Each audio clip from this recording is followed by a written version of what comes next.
Hello, guys. Welcome to another episode of the Touchline podcast. Thank you very much for joining. Please do what to subscribe, turn your notification bell, comment, like, share. On Facebook, click on the follow button, comment, like, and share as well. I am Joel, and I'm here with Defla, your regular co-host. Welcome, Defla. guys. Defla. Yeah. Charlie. What's up? What are you happening? Sunday How we day, far? we day. Now let's move back to some transfer news that happened this January transfer into Yeah, the world of transfer. I mean, during this transfer, this window, we were thinking that normally, in January transfers, I mean, not much players move from one club to the other because this is the yeah, cash making moment for some clubs with high quality players. I mean, if you want to get a high quality player in a January transfer window, you should be ready to pay buyout clauses, yeah. and You buyout be clauses you are always on a high, high fee. you'll be paying So above the market price. So good, the market value. So I mean, January transfer, we don't really see much movements of, I mean, high quality players from one club to the other. But this transfer, we saw some high quality moves, but much of these moves are on loan. Do you see teams being very active in this transfer window, not this January really, transfer window, not or you really, think they are not all really. waiting? They are all waiting Yeah, for next summer. I think they are waiting for the summer to conduct their businesses very well. Because if you look at most of the deals, that, like you said, most of them were on loan, and Yeah, most of them were players who were not getting enough playing time at their parent clubs, and so they had to sure, move to get playing time. So I sure. think that for now, people were just looking at shoring up a few places, and I think in the summer is where we will see a lot of big transfers. Okay, so now coming to some of the players that made moves. I mean, permanent moves. There are some quality players in here. We can talk. Man City definitely was very active. Apart from Man City, I don't know any other top club who was so active in this transfer window. Yeah, But Man City had some players who came in, and then at Arsenal, I don't know if Arsenal had any player coming. We talk of Chelsea. Chelsea also had some players. You talk of Liverpool. Liverpool didn't really have some players. But talking of Man City, they made, I mean, five big transfers. And these are permanent deals. These are not loan deals. In January, it's very rare to have, I mean, permanent deals. But Man City had made some permanent deal. I mean, they signed Claudio Echeverri from River Plate in a 12.5 million deal. They signed Kushanov from Lens, the young defender, yeah, in a 33.5 million deal. They signed Victor Rice from Palmares in a mhm, 29.6 million deal. They signed Nico Gonzalez from Porto in a 15 million deal.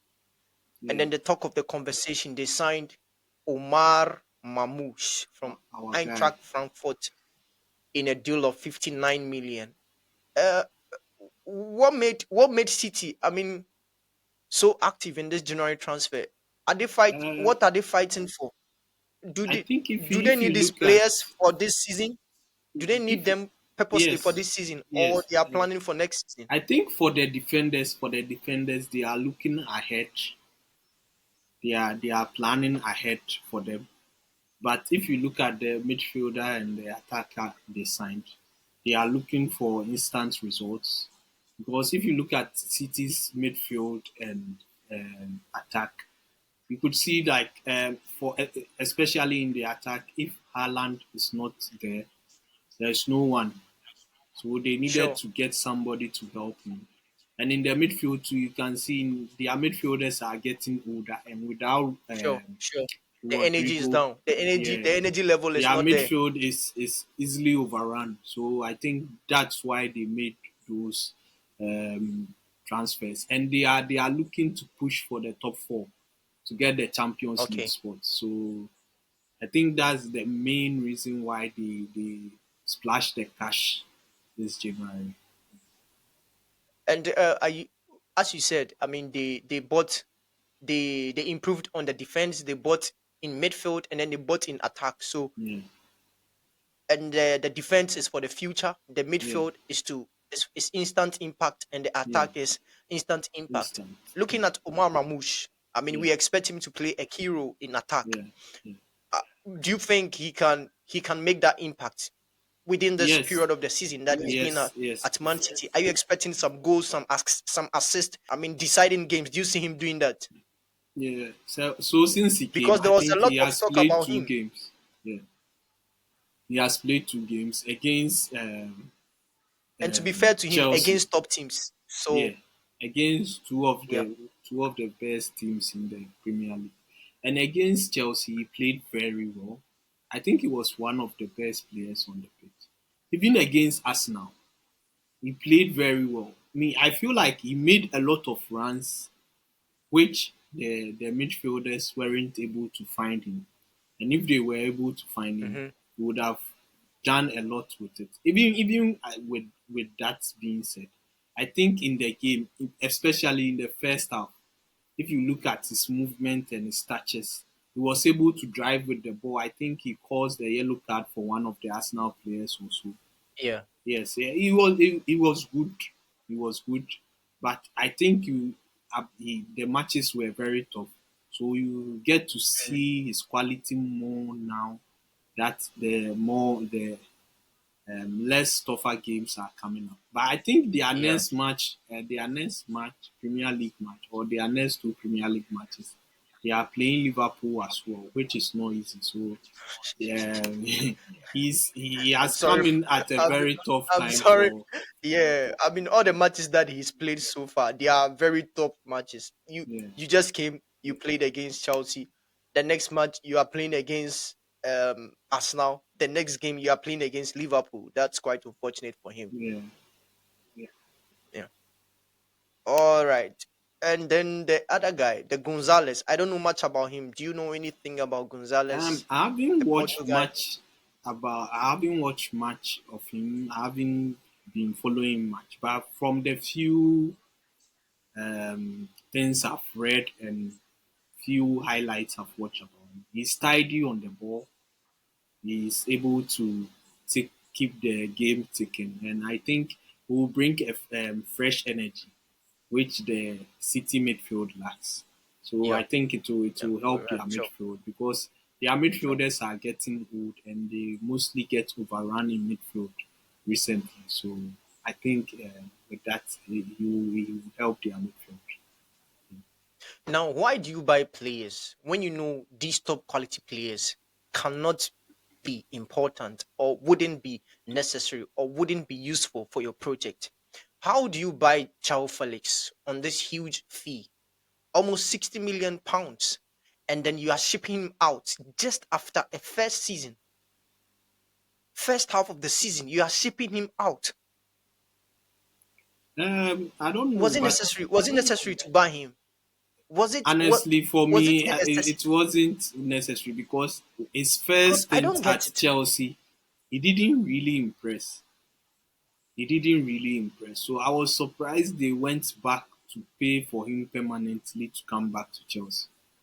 And If you know these players are not needed, why do you even go in the first place? Why do you go for them? the truth is, he doesn't solve. When you look at the Chelsea team, he doesn't solve any Tell me, problem for them. Defla, tell me exactly what impact you think or Yeah, what can that's João what I'm Felix saying. do exceptionally that will improve this Chelsea team? He Tell me doesn't that in solve his any absence problem or for with his Chelsea. okay, He I doesn't don't get solve it. any problem for Chelsea. So I I don't. don't get it. That's what I'm saying. I don't understand why they went back for him again. Because if you look at Chelsea, João Felix doesn't really solve any problem for them. He like the way he plays. He's not really a number nine. He's not really a number 10. He's not really a winger. So he can play in midfield too. So I don't understand why Chelsea went back for him and they paid that amount of money for him. His It's uh, best it's position is is when, for me, is he should have stayed at Atletico because they play the 4-4-2. They play two top. Two top helps him when he plays off the striker.